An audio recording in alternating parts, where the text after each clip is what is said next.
everybody, I'm Quinn. And I'm Scott, and it's episode 30 of the Almost Friday Show for September 30th, 2010. Before we get into telling you what we're going to talk about this week, we want to bring some important news to you. In about 2 weeks' time, we're going to be going down to Toronto to cover the Henry's Imaging Show, which is one of the largest photo shows in North America. We're going to be there for the weekend, which is October 15th, 16th, and 17th. It's the Friday, Saturday, and the Sunday. And so that week you won't get an episode from us, but we're going to be posting interviews and clips with all kinds of reps and different companies from the show all weekend long. So check back our page frequently on that day, and you'll see constant updates, hopefully. And you can always check out Henry's website at henrys.ca and find the clips on there as well. But now, to tell you what you're going to be talking about today, in Off the Press, we're looking at Star Wars coming in 3D, which really no one wants. No one's excited. No. And you know what? If you have to wait a while to get the Star Wars. It's bad enough we have to watch Jar Jar Binks. I don't want him popping out of the screen. No, any bit of him. Because I will try to slap him and end up breaking my television. Yeah, likely. Then we're going to the gutters, and we're talking about the mystery play with Dave. In Tech Insight this week, we're talking about RIM's... Wow. I just can't ever say this thing properly. It doesn't come off the tongue. You want to say black something, but it's not. No. It's the Playbook. RIM's brand new tablet. So, is it going to be good? iPad killer? Maybe. Who knows? We'll tell you later. In science this week, Sean's bringing us plasmablades. Today's generation of a lightsaber, I guess? Well, it's for surgery. Lightsaber surgery. All right. He's too excited now. He's got Star Wars on the brain. Then we're going behind the lens, and we're checking out hands-on with the Nikon D3100. But now, without further ado, it's time for Off the Press.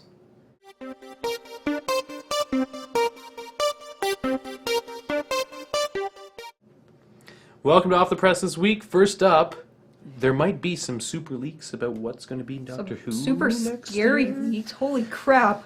So there's some leaks from the season 6 of Doctor Who, not the Christmas special, of this one episode supposed to be set in a dollhouse. There's some really freaky-ass human-sized dolls, if you can see them. Oh my god. I am not on board with that. No, I might have like weeks and weeks of nightmares after this episode. And you know it's going to be just like that. Yeah, just like that. It's just walking through the head, boom, doll! And you're like, Jesus. It's not okay. No. BBC, you see what I'm saying? Putting you on notice. It's not okay. But something that's also Doctor Who related and slightly less scary probably is the BBC every year puts out like a fall and winter preview thing. It's about 3 minutes long. All the dramas that are upcoming. It's got all their new shows. So there's about 4 seconds of Doctor Who goodness in that 3 minutes, as well as some pretty interesting clips from former Doctors, so Chris Eccleston and David Tennant. Some somewhat interesting new series. Yeah, they're mostly doing dramas. David Tennant's in one called Single Father. It's debuting in the fall sometime. And Matt Smith is in another show too. He's busy man. He's a very busy man. Yeah. He's in a lot of stuff now. So that's... But if you do want to check out the Doctor Who footage, I wouldn't really recommend it. But there's 4 seconds Matt Smith sitting in an armchair. There's 3 seconds right at the end, and then there's 1 second somewhere around the middle. If you're a huge fan, go watch it. If you like BBC stuff, go watch the rest of that 3 minutes. It's pretty cool. Yeah. And something else that's also really cool. So AMC is putting out The Walking Dead. It's going to be one of their new dramas this year. Yes. And we've talked about it a couple of times before. And there's been a fan-made like opening/credits thing that came out recently. Have you seen this? Not yet. No? Okay. I've heard magical things. Once we're done, you have to watch this. It's really they should make this part of the show, even if it's just for 1 episode. Oh my god. So this guy, Daniel Kanemoto, he took basically stills from the comic and made it into kind of a motion comic-y thing, where he did a lot of moving around and put the actors and the producers' names in it. So That's crazy. A really good 1 minute title sequence or closing sequence. It's getting to the point where fan-made stuff is getting to be almost as good as the actual production company-made stuff. And that's basically what one of the producers of Lost said on his Twitter feed. He's like, "Oh my god, this is awesome. You know, fan-made isn't it's not crap anymore." There's no stigma attached to that anymore. Yeah, it's like fan-made, cool. Yeah, awesome. And something that's not quite. We're not as awesome. excited at all. No. Anyone, I don't think. Do you like Star Wars? I love Star Wars. Do you like 3D? No. Well, Do you sometimes. Do you like 3D that's added in post? No. Well, then He did start. We just went there. Yeah, so George Lucas came out and kind of said, hey, so we're going to release the Star Wars movies remastered and on 3D Blu-ray. And we were all like, yeah. and yay. 3D theatrical release. Now, okay, then that might be okay. Maybe. Maybe. Don't have high hopes. No. So they're going to be starting this in 2012. They're going to do one Star Wars movie every year. Starting with... The Phantom Menace. Boo. So if you're one of those original only kind of fan person, you're waiting until 2015 to see episode 4. Yep. It's gonna And to be be a honest, while. you really want to see episode 5? So that's 2016. Apparently they're going to be adding a little bit of new footage in it, maybe. Rumor has it. Was it but- the 5th release of Star Wars with new footage now? Yeah. Look, there's an extra 2 seconds of a stormtrooper running. Yeah. I don't know. I think Lucas is milking the cash cow for all it's worth. He's been milking it since 1977. You got Just your saying. VHS release, your remastered VHS release, your DVD release, remastered DVD release, box set of all. Does that exist? Their box set of all 6 No. yet? Not So on DVD. maybe after all these are out, you get a 3D box set. Because everyone wants that. But he is hoping that by the time these start coming out, 2012, 2013 kind of thing, 3D will have penetrated a little more. Yeah. So that kind of makes sense. You're not going to see it coming out like this year and then having And no you one know to buy what? it. Since they're actually putting time into this, they announced it, so they've probably been working on it Yeah. for a little bit. Yeah. Apparently, there was some little tiny bits of 3D Star Wars that are shown at Comic-Con either this year or last year. So maybe it'll be good. If they do it properly and don't go crazy. Yeah, if they don't abuse it too much. There might be some cool lightsaber fights where I would enjoy in 3D, but I think I'd want to watch it in the theater once. once. After Once a year. some beers. Yeah. So moving on to TV news, our last little bit of news today. Top Gear, Top USA. Gear. Yay! So, like the UK and Australia versions, they're going to have a live studio audience for their studio bits. So if you are from Irvine, California or thereabouts, you can get tickets. I went to the website. There's no word on if they're free or not. There's just a form saying, "Hey, we'll send you an email when tickets are available." Interesting. Yeah. So you never know. I mean, the Yeah. History Channel's putting this out. It's affiliation with the BBC. It might be free or cheap. Free or cheap, yeah. So this is happening between October 13th and October 20th. I'm not sure if that's for the entire 10-episode run or if that's just for the first couple episodes. See what happens and Yeah. yeah.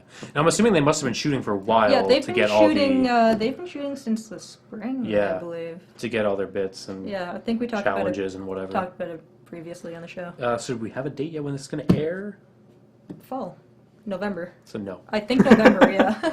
But yeah, we'll definitely be on top of Top Gear USK when it comes out. And Definitely. We'll let you know whether you should be checking it out or not. We'll watch it anyway.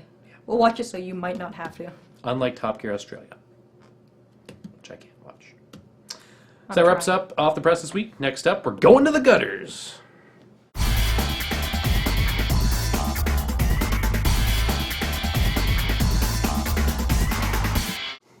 Hi everyone, I'm Dave, I'm Sean. and welcome to the Gutters. This week we're going to be reviewing a book called Mystery Play, written by Grant Morrison, and painted by John J. Muth. And it's crazy art, actually. It's really... Let's get some really nice shots here. I mean, this is just an example of the kind of work we're looking at. I'm telling you, if you can, go and take a look at John J. Muth's website.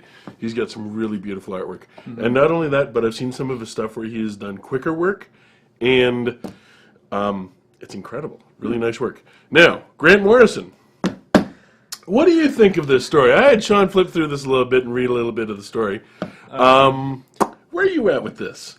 To summarize, I don't get it. Dude gets shot and killed. It's a play about God, Lucifer, and someone else. Dude dies who's playing God, and that's really where it... Well, let's see if I can give a bit more of a succinct rundown of the story. It opens with a play being performed, and the actor who is playing God in this dies. he is killed. There's a detective that arrives on the scene, and he is slowly sort of trying to get a perspective on this whole crime. Has a bit of a weird head trip, crazy trip when he's interviewing one of the suspects. Okay. From there, he goes on to speak with a journalist. The journalist figures out, oh my goodness, he's not really a cop, he's actually an escaped lunatic. It goes on to the lunatic saying, I have to figure out what this whole crime is about, or so that I can prove that everything is okay with the world. I won't tell you the ending, but very subdued artwork in this. Very, very subdued color palette. Grant Morrison's doing his sort of typical Grant Morrison writing where you're not really sure he knows what he's writing about. Yeah, like it jumped around. Like I literally thumbed through this, read parts, went back because I was like, "Oh, that looked interesting." This book is not thick, but incidentally, I found it quite dense. Like it's a heavily written book. Yeah, like it's a just densely, heavily written book, and it's. I think if I read it all the way through, back to front, or front to back. Back to front would be. I like to start at the end. I'd have to do it multiple times. Yeah. Because it's just that. It's just that heavy, that dense. Like it needs to be. You need to read it. I wouldn't really say get complex. I would not say it's a complex book. No, but I would say it's hard to decipher. Yes, that's pretty good. I wouldn't go as far as to say impenetrable, but I would say that this is maybe not written with the reader in mind, which sounds, I don't know. It sounds kind of like it's penned Sounds kinda as it's negative. coming out of his head. Like as he's thinking it, it's like, yeah, that's good.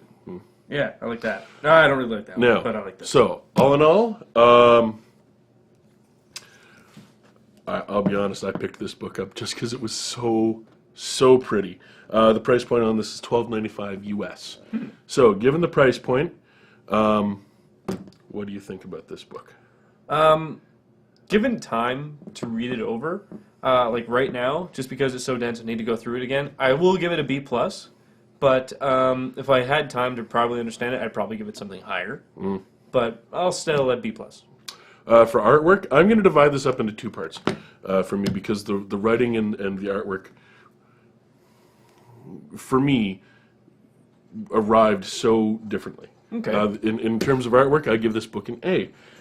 Absolutely loved it. And not only that, but you can see how he does artwork if you're an artist and you're trying to figure out a little bit about what can I do to improve this or that? What can I learn from John J. Muth? He has very accessible artwork, and you can really see what's going on if you have a little bit of training. So I give the artwork an A. I give the writing C+. Grant Morrison writes stuff that I can, understand. First I'm time not an through. idiot, but I don't think I'm the smart crowd that you seem to be writing for. That's about it this week. From the gutters, I'm Dave. And I'm Sean. We'll see you next week.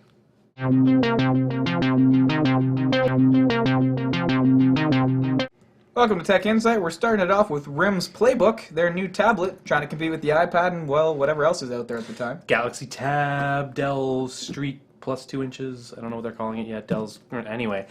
So BlackBerry came out on Monday and was kind of like, "Oh, we got this tablet, 7 inches, ridiculously powerful compared to anything else on the market. It's actually got a dual core processor, Which, hasn't ended up in a tablet yet. no, which is I think it's a smart move as long as the battery life doesn't get canned. They're really going to take the iPad by going, hey, you've got an A8, we've got an A9. Yeah, that's well, they right. have an A4 actually. They've got 2 A4s plus some. It says A9 there. Yeah, but Apple has an A4. Oh, right, okay. Yeah. Anyway, they got a gig of RAM that's 4 times what Apple has. So they really kind of went out there and really pushed this thing as being, it's this little tablet. It's not very, flashy or anything, but it's really powerful and can do gaming and stuff. So you can see there that UI has not had any. If you've ever seen a Sony digital picture frame, yeah, that's what this looks like. except it's got 2 cameras on it. And it's thinner. Very thin, very light. It's got a front-facing camera, rear-facing camera.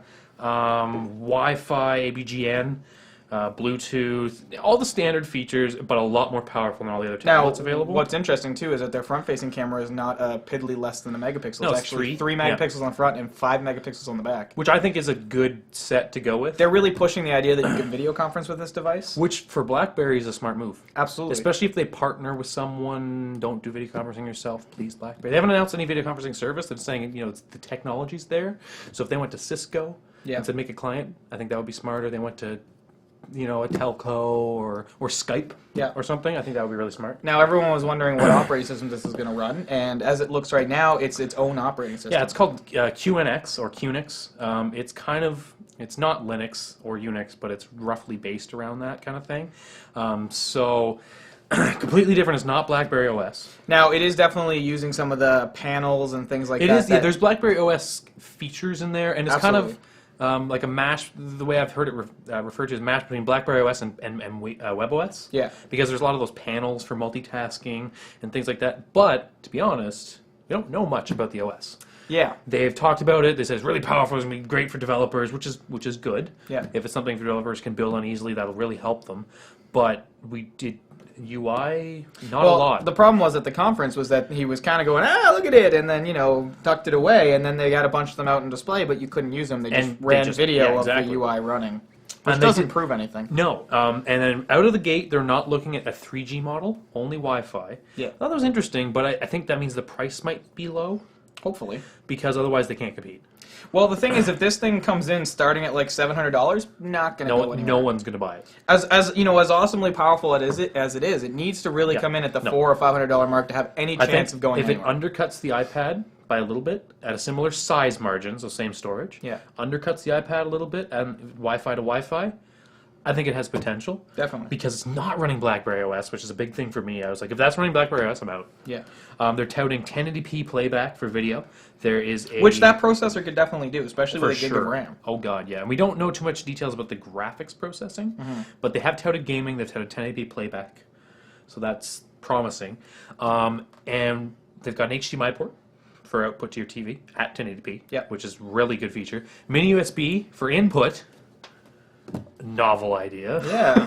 Who knew we'd use USB ports for things? Yeah, no, because most other people just kind of don't do that. Yeah. But I mean, it's nice and small, nice and light. I think it looks promising.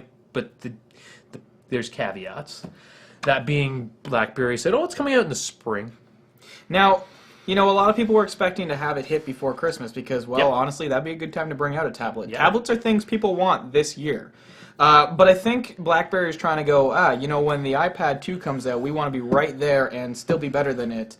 Which I can kind of understand, but I really think BlackBerry should have tried to hit the Christmas market and get the head start on the iPad 2. I think so. I agree. Because the problem is, even if the iPad 2 isn't as good as the BlackBerry, it would likely outsell it just because of A, the fan base, and B, the idea that people think that Apple products do everything better. No, see, BlackBerry's breaking into a weird market here because it's kind of consumer-oriented, but it's kind of business-oriented as well, which is good because they want to hit that market, sell those tablets, and then have the people bring them home. Yes. And say, yeah, this is kind of cool, have their kids play with them. And then their kids want And then they want one kind of thing. And I think that's a good way to break in for BlackBerry because they already have that established. But they have this, they're touting things like, it's integrated with your BlackBerry. Because there's no 3G out of the box, you can use your BlackBerry's data connection. Yeah. Now, if that goes to all phones, I want one. If that goes to just BlackBerries, now they were saying, you can use your BlackBerry data connection. We'll see, especially in Canada, if Rogers is going to do like they're doing for the iPad and going, hey, you can use the data you're already paying for, but we're going to charge you more for it. Yeah, which would be crazy. Which is crap. I think the way they were saying it implied that wasn't true, but you never know. The carriers have the end to say. So the cool thing is, if you do have a BlackBerry, the idea is that everything's going to sync without,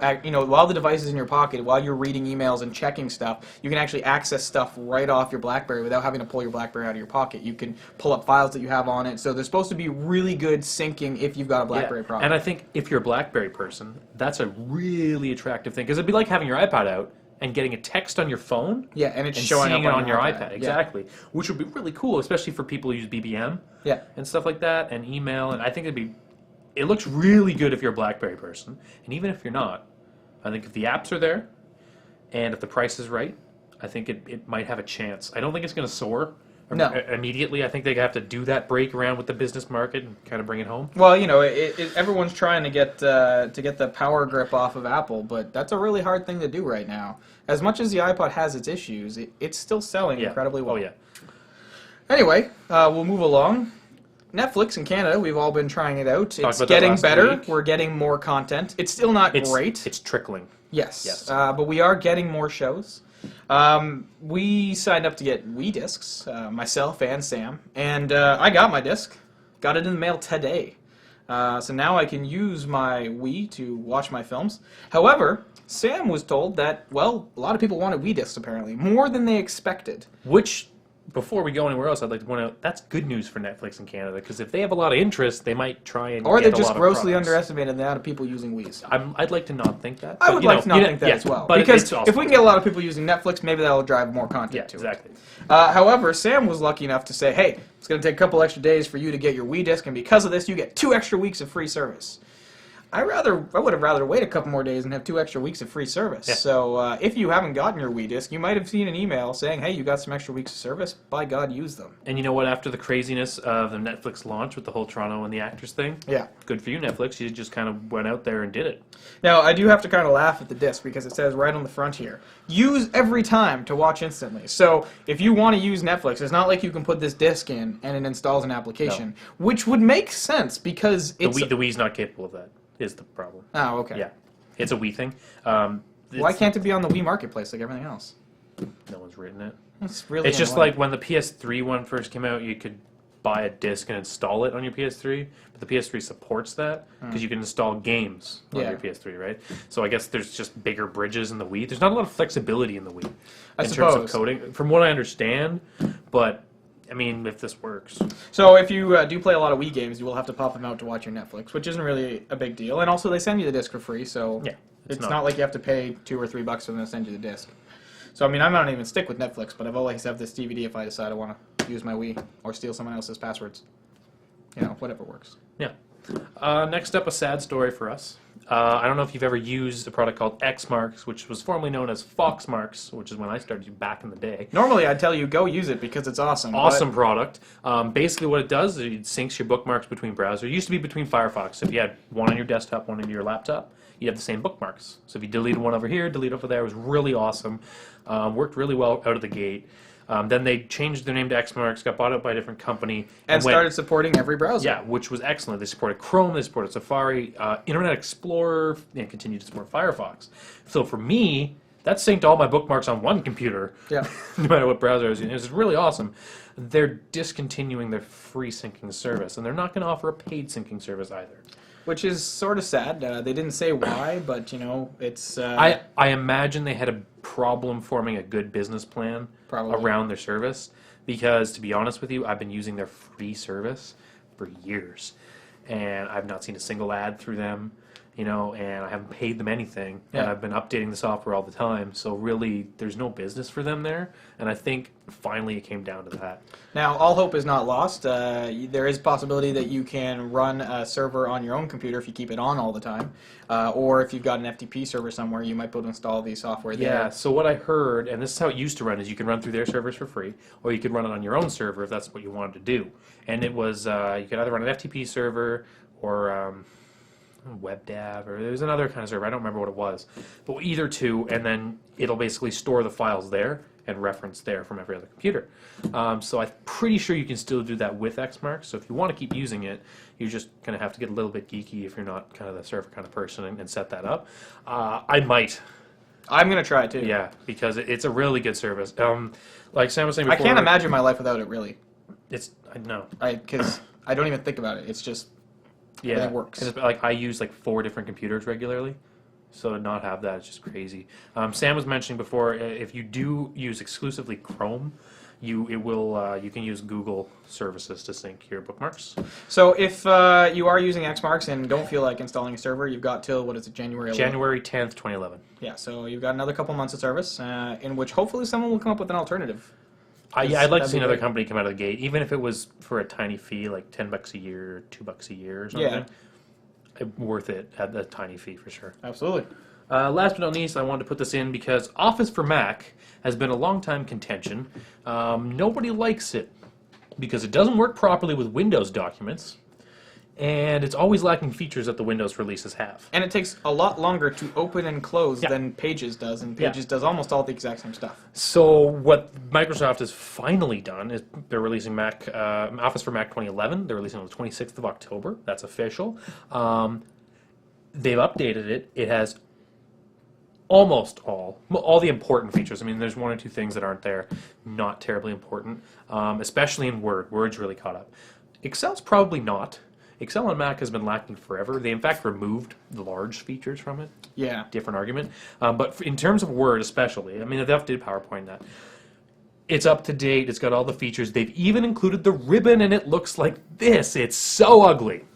Now, if you're someone who is using Pages, it's going to be fairly familiar for you. So, I mean, I had the 2008 version, and I don't like how it looks at all. I think this is an improvement from where it was, but I understand Scott's feelings on how it looks in general. I'm a Pages user, so this is sort of a familiar layout to some degree now, for me. and if you're using the Windows version, it's almost the same. The actual functions are on the same tabs. They're just arranged differently, and that's fine because the ribbon, as they call it, is actually really efficient, which is why Pages has probably been using something similar because it's a really good interface. But in Windows, it looks really nice. It doesn't on Mac, and I don't know why they did that. But I mean, all the functionality is there, so it's.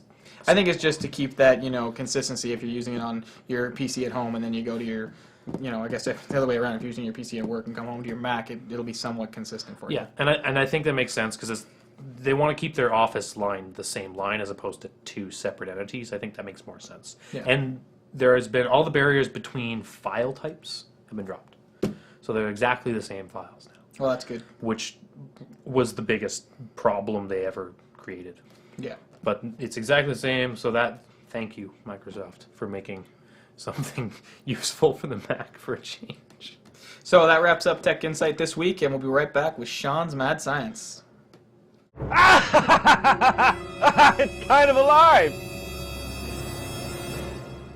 Nah, it's still dead. Oh.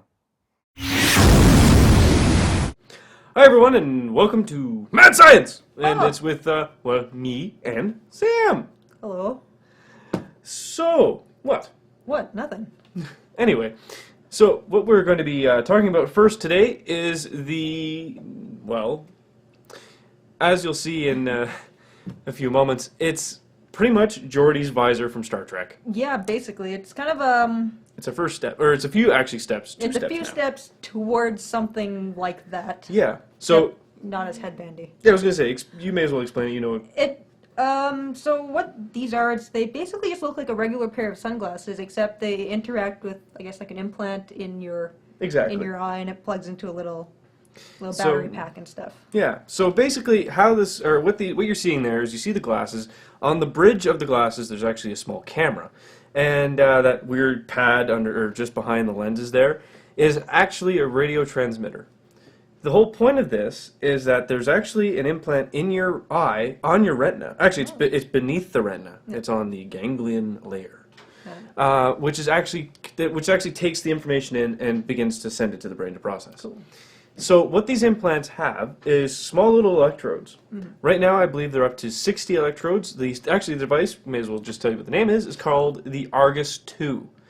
And basically, this is a step forward in a huge way for any kind of ophthalmology. So is the main market for this people who are blind or people who are just can't see very well? The end idea for future, of course, is to completely restore people who are blind. Mm-hmm. But for now, the lady who's doing this trial, for instance, I don't believe she's completely blind, but she has degenerative retinal disease. So she still has a little bit of vision left. Yeah, she can see light. Okay. But it's no detail. There's no definition. Mm-hmm.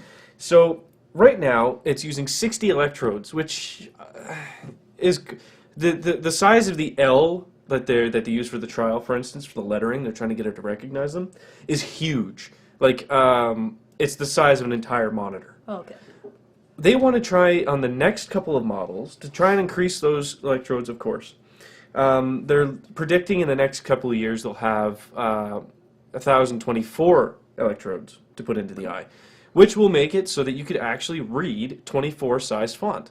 Pretty good. Still huge. That's about the standard font for like a large print book. Exactly. But that is a huge step for someone who didn't have any sight at all. That's true. So, this device is actually pretty interesting. So, the signal comes from the camera and goes to a little pouch that you'd carry, a little processor, which is which I thought was funny, is about the size of a first-gen iPod. So, Yeah, good. decent size, but it's not something that is not pocketable. Yeah, Like you can put it in your pocket. You Sorry. can easily throw it in your purse or in your back pocket or whatever. Yeah. So from the camera comes down into the processor. The processor then stimulates the. It sends the information that the camera's seeing into the transmitter. The transmitter emits some radio waves. Yeah. And what it does is wirelessly communicates to the electrodes and stimulates specific spots and specific electrodes, so that you actually see and you get the information you need. So, like I was saying, the L on the screen was huge. It's to the point now because this is a recent article, but the technology is rather old. It's a few months now. 4 months after this lady got the trial implant, she can actually see the crosswalk now. Cool. Like she can see the So lines. that's a lot of progress then. Exactly. It's getting much better. So this is a great device. I'd really like to see this progress because it has been progressing. There's other devices which actually hook directly into the back of the brain, into the area of the brain responsible for sight, and basically it's doing direct stimulation Okay. rather than going through the eye itself. And with that you get contrast. You get white and black dots. Well, if you want to read more about this technology along with a handy diagram, you can just go over to our Absolutely. show notes. There's a link to Popular Mechanics where it's a pretty lengthy article, but it's pretty informative. 3 pages, but interesting stuff. Very Read through interesting it. stuff.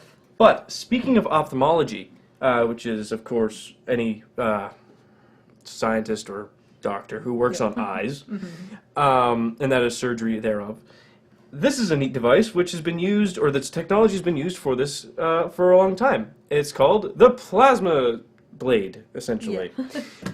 This is in an area called, electrosurgical tools. So basically what this little guy does is it cauterizes while it cuts. Pretty much, but it does it better than previous ones. Previous electrical surgical tools, either some of them would actually be you could use a laser, you could use this very, very, very hot electrode, which would either cut just from heat or would cut from just an arc coming across.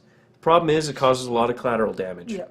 So you get charred flesh, which doesn't heal very quickly or very well. This little guy is able to cut better than an actual scalpel, like a metal scalpel. But it's because of the technology behind it. It's not so much the tool itself, it's the generator that they have behind this thing, which unfortunately I don't have an image for. But it's it's by a company called Peak Surgical. They've got a whole line of these things for different uses. Their newest one is great. Like it's got a nice, decent tip that can cut through flesh very quickly. Yeah. Then they have like needles. They even have a specific one to do your tonsils. Well, I guess one of the advantages to something like this is that when you're cutting through flesh, let's say, there's less blood, so that you can get more precise, and there's less Exactly. collateral damage. Right? That's the point. Less collateral damage and less blood means that you can actually heal the area a lot quicker. Yeah. And you can get everything done a lot quicker because you're not busy wiping away and Exactly. then potentially doing even more damage. So. Exactly. And this thing cuts through soft tissue like, well, a hot knife through butter. Because technically that's what it is. It's actually using, incidentally, a low temperature plasma, about 50 degrees C. So it's actually rather cool in comparison to other electrosurgical devices. And more precise. And it uses basically a pulse generator using a radio wave form to actually create the plasma and generate enough heat and enough energy to actually cut through, but not enough to do too much damage. Yeah. So, as Quinn was saying earlier in the show, very, very close to getting our lightsabers, I guess. Just not really. Sort of. Yeah, I kind of reminded when you said plasma blade at first. It was like the scene in Family Guy where Han Solo got the little cheese cutter lightsaber. Pretty much. I kind of had that in my mind. I'm like, no. Well, But I mean, eventually, they could pump more power. You gotta to start this. small, right? Exactly. You gotta start somewhere. small, and we're going surgical. So it's already going to be precise. All you need to do is scale it up, and you still have this precise cut, which unfortunately could be weaponized. But that's beyond the point. Minor details, really. Minor details. The whole point is I tied this in because, of course, our story before about the woman getting the eye implants. Basically, this is the kind of tool that would be perfect for that. Exactly. So that kind of wraps it up for Mad Science this week. So we have restoring the sight to the blind and awesome tools that are going to be leading the way to awesome technology. Yeah. And that about wraps it up. Now it's time for Behind the Lens.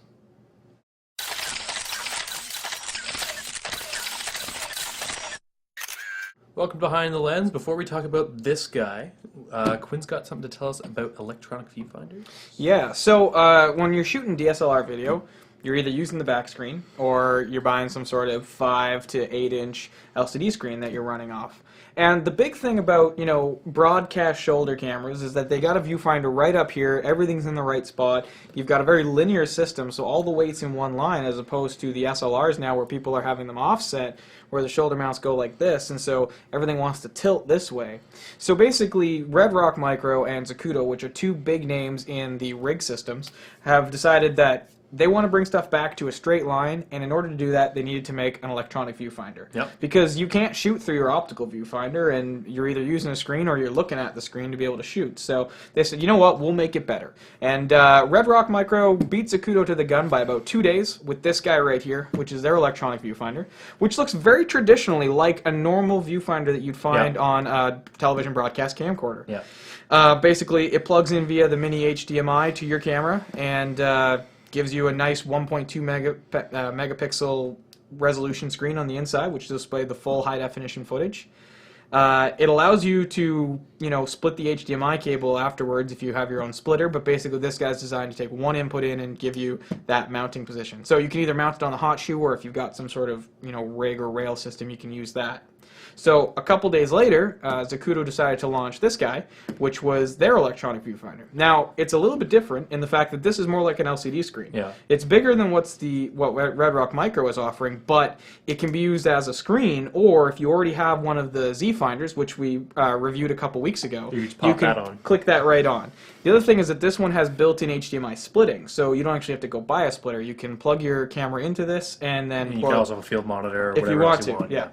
Which is a nice feature, to be honest. Absolutely. Now, the problem with the Zacuto solution is that the Red Rock Micro is about $600 for what they're offering, which is a bit pricey, but, if you're looking at a field monitor, they don't start any cheaper than about $600. Yeah. So you're in the same sort of ballpark, and if really you just want to have a better way of doing focus, it's a good option. But Zacuto's is coming in at $775, so it's more expensive, and you don't actually get an eye cup with it. So That's $77.5 for just the screen. just the screen.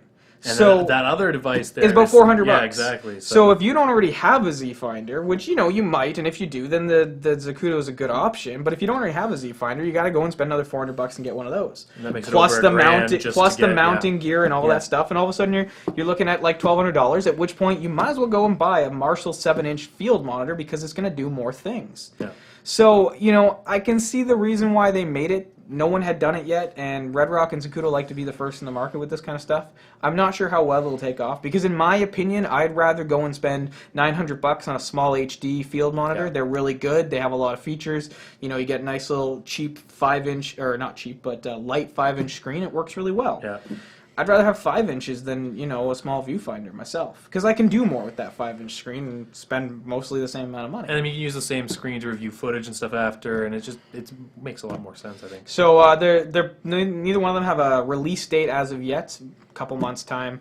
I probably won't be able to review one because we likely won't be able to get it. But if it happens, it happens. So if you really want a viewfinder for your DSLR and you want to kind of have that old film camera feel for video, Yeah. maybe something for you. Perhaps. Now, all this talk about getting focus right in video might all be for nothing if Adobe has their way with at least still photos at this point. Adobe has created what they call planoptic lenses, and essentially how they work is much like a fly's eye. It has a whole bunch of little lenses that see at varying different focal lengths and varying different degrees, and basically it captures this single image which is comprised of thousands of tiny smaller images at varying different degrees. Yeah, so basically you end up with this image that basically looks like nothing. Yes. I mean, you can see a general outline. It's sort of a very blurred Yeah. outline of what that image would have been. But then using, of course, Adobe software. Yes, so you take this photo that now the way they talk about it, it seems like if you have this lens, you can put it on whatever SLR you have, take that photo, and then you just pop that photo into their software. Now, if you go to the show notes, there is a video clip there, and I recommend watching it because explaining how this works really isn't the same as It seeing illustrates it very well, yeah. But essentially what this software allows you to do is take that image and go, okay, I want to focus 10 meters back, or 5 meters back, or 3 meters back, or be right here, and you can be anywhere in that photo and have both depth of field and focus control. So it's not the idea that everything's in focus, so that you have no sense of subject-background separation, but you have the ability to basically shift your focus to anywhere in the photo. After you've already taken it. Which is kind of crazy. Yeah. Now, I mean, the thing is that because you likely won't be able to actually look at these photos, well, I'm assuming the photo that you take, if you looked on the screen, would have a whole bunch of little squares. So it would be hard to check what kind of photo you've taken. It'd be hard to judge composition and things like that. So you'd have to have your composition pretty good in the viewfinder, and you'd also have to know what your exposure settings are like, because you really won't be able to check that kind of stuff. But ultimately, if you got both of those things down, it doesn't matter where your focus is, because, hey, you'll just do it in post. Yeah, you can just kind of go crazy. You know, I'm not sure if this is going to take off, but it's definitely interesting to see that this could exist. Yeah, it's an interesting step forward, and not surprising that Adobe's going after it, I don't think. Yeah, but it's interesting to see that Adobe's using hardware to accomplish it. Yeah. Which I think they knew they had to. Either way, You gotta get that information somewhere, right? Absolutely. We'll let you know more about it as more stuff comes out about it. Pretty cool stuff. We'll see if people start making lenses that do that. But now, on to our review. We've got the D3100 here. So we talked about that guy a few weeks ago. We did, yeah. So Nikon recently brought this guy out. It's been out on the market for about 2 weeks now. It's Nikon's brand new SLR. It's a step above the D3000, and arguably a step above the D5000 as well. If you were thinking about getting a D5000, don't. Buy this guy. If you're thinking about getting a D3000, don't buy this guy. What they've added, the big thing, is they've added better video. So it now shoots in 1080p at 24 frames per second. You don't have any manual exposure control, so it's not going to be for the indie filmmaker. But if you want to take videos of your kid, you don't have to think about it, but you're going to get good quality footage. Now, what's really impressive about this camera is its low light capability. The high ISOs are absolutely astounding. Like, I've been using Nikon for years, and I've always been happy with how they handle high ISO. But arguably, this guy outperforms probably the D90 and the D300S for how good it is in low light, which is saying a lot, because Those are the higher level cameras. those are some of the, mid to high level cameras. Yeah. And for their entry level, more or less, to do that same quality, if not better, is really impressive. So I'm excited to see what the D7000 is going to look like, because it's supposed to be even better than this guy. Overall, you're looking at sort of your generic standard set of features. It's about 3 frames per second, handful of automatic and manual modes. You got a nice big 3-inch high-resolution screen on the back. You do have continuous autofocus during video, although it makes a whole ton of noise when it's focusing. Yes, it does. And there's no mic input, so you're either going to hear the lens focusing, or you're not going to have sound, or you won't focus at all, and then you will have sound, in which case it really seems like having the focusing during video is kind of irrelevant. Yeah, I don't know. When he first told me that, I didn't believe him, so we actually went and played with the camera, and the autofocusing noise is quite loud. Sam and I were playing with it, and she was like, I was like 12. 7 feet. yeah, 8 like away. 8-10 feet away, and she could audibly hear it. And that's all going to the mic. The mic's right here. And we're in a store, so there's like lots of air conditioning I mean, noise and stuff too. So. It's something that I thought had gotten worked out, but I guess not. Yeah. I mean, basically how I feel about this camera is that if you were thinking of buying anything shy of a D90 or up, this is the one to go with ultimately. Better picture quality, more features, better performance than the 5000 and the 3000. So if you were looking for that entry level, take 2 steps forward, go ahead of the D5000. It's a little bit more expensive. This guy's $699 with the kit lens, so it's not quite as cheap as the sort of $500 price point of the 3000. Yeah. But honestly, for that extra $200, the picture quality you get out of this guy is absolutely spectacular. And I would say at this point is one of the best entry-level still cameras on the market for overall image quality. And I can say for sure, I was playing around with it a fair bit before the show, and as someone who knows absolutely nothing about how to actually use an SLR, really easy to find your way around and play with things, even in manual mode. Nikons have always been very intuitive. They've actually won awards for their design structure of their UI. So. Yeah, it's really nice. It's very comfortable. It's quite light for an SLR, which is nice. And you're also getting one of the best warranties in the business, 2 years on the body, 5 years on the lenses with the Nikons. Pretty much no one offers that kind of coverage. So definitely a recommended pick for me. If you're thinking entry level, pick up the D3100. It's a great camera. So that wraps up Behind the Lens this week, and it also wraps up the 30th episode of the Almost Friday Show. We hope you liked it. There's more to come. We'll talk to you again at 60. Yeah. Or something like Or that. yeah, you know, Or, later, you know, 31, 50, too. 50, Yeah. you know, something like that. Yeah, I mean, Those important numbers. We don't know why. 46 and a half. We don't know why 30 is important, but you know, we figured it was a good round number. We're old now. Plus, it's on the 30th. We thought that was cool. Yeah, 30th Yeah. and 30th. Um, Wanted to bring up again the imaging show we're going to be covering mid-October. That's the 15th, 16th, and 17th. We're going to be down in Toronto covering the Henry's Imaging Show. So, bringing yeah. you all kinds of wicked awesome photographic news, bags, cameras, you know, all video kinds stuff of gear. too. Video Not stuff just too. photography. So if you're into cinematography and HD DSLR video especially, Absolutely. lots of coverage. I'm hoping some companies like Genesis and Cinovate are going to be there so we can show you some really cool video stuff as well. So yeah, check that out on our website, almostfridayshow.com, as well as henrys.ca.